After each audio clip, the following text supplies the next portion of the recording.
I don't know how much longer this financial system can last. The best way to kill capitalism is to debauch the currency. So I don't know if Americans know what's going on. But for the average person like me, the dollar going down, without purchasing power going down, and commodities like copper going up, is that inflationary? How long can we keep printing money to solve our problems, which are structural? The world's rich, but the people are poor. And that's causing this huge split. For the system to work, you've got to screw somebody. I'm sitting there going, ¿Qué pasa? What is happening?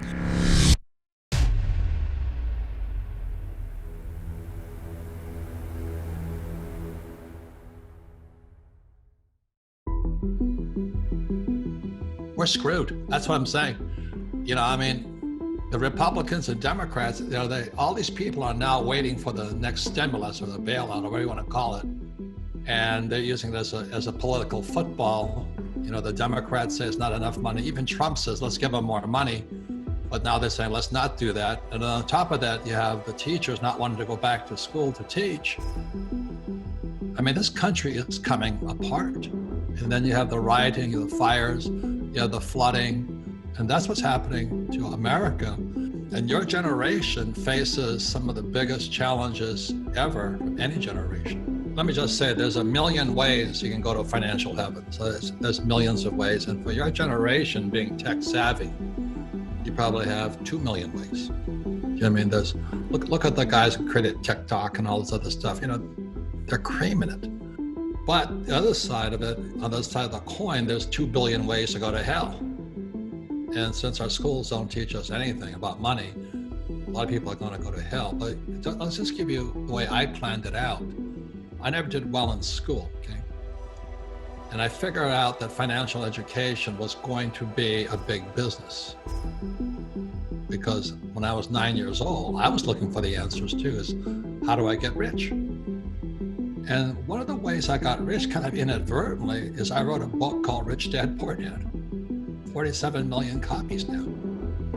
It's called intellectual property. So when I designed my business, plus the cash flow game and all this stuff, I designed intellectual property. In other words, the stuff that came out of my head, and I made property out of it.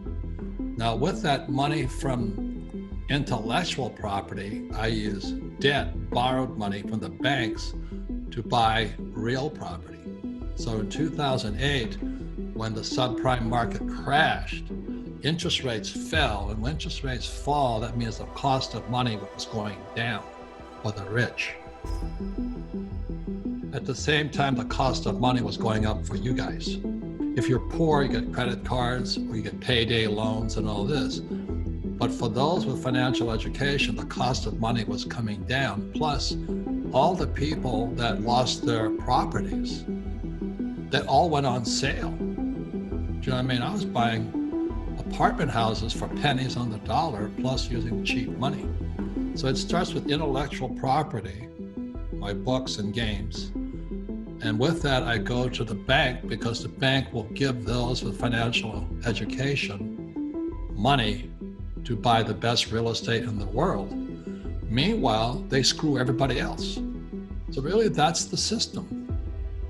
And that's why there's no financial education in schools, because for the system to work, you've got to screw somebody. For most people, 1,000 years ago, the religion and God was the authority. Today it's the Federal Reserve Bank and the Treasury. And our school system, they're just puppets. You look at, the Federal Reserve Bank has over 900 PhDs. How can 900 PhDs screw it up so badly? But the problem is they're PhDs just like my poor dad. They don't know anything about money. Compared to what the police are facing today, I had it easy. The police today, I feel for them. They're on the streets. And so when, Black Lives Matters and Antifa and all this other stuff says defund the police and, these textbook theorists So they send, we have to reimagine the police. And these guys don't live in the same world that we live in. And the thing your generation has is you guys have more reality than I ever had, because you got more channels to tune into.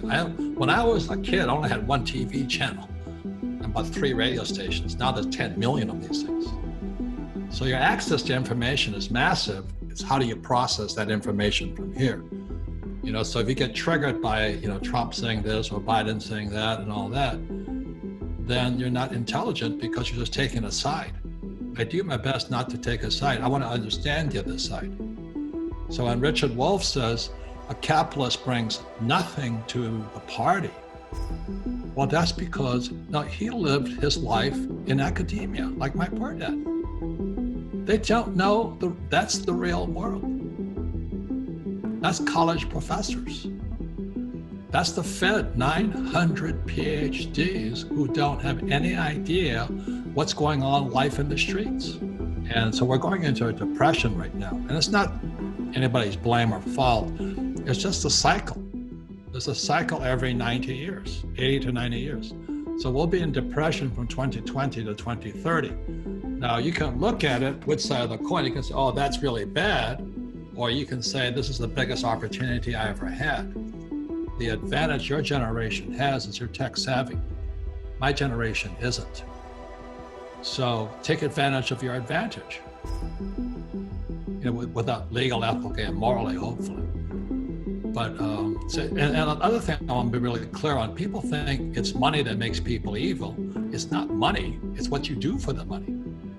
So there's so many ways you can make money, but it's not money, it's how you make your money. And that's a very big difference in your life, long term. It's really how the system is manipulated via the military, via education. The people that can, it's the golden rule, he who has the gold makes the rule. The whole system was based upon, can I get you into debt? So if I can get you to borrow from me, I'm making money. See, what happened after 1971, money became debt. But if you understand how the central banks screwed the world, so here's America, we go into, let's say, Brazil, and we talk to the president of Brazil and said, look, we're going to give you $2 billion and you're going to build a hydroelectric dam for the people. So naturally, the president of Brazil or Argentina or Japan, who didn't make any difference, said, oh, you're going to give me a loan? They go, yeah. And the reason to give them a loan is that's how money is created. So the president of, let's say, use Brazil, good country. So they borrow $2 billion to build this dam. Does that money ever leave America? No. So the oligarch, the president and his buddies get the cuts. Everybody gets a little cut and they keep their mouth shut and they tell the people, we're doing it for the people. We're going to build this hydroelectric dam. There's going to be jobs, there's going to be power and all this stuff. So they go in there.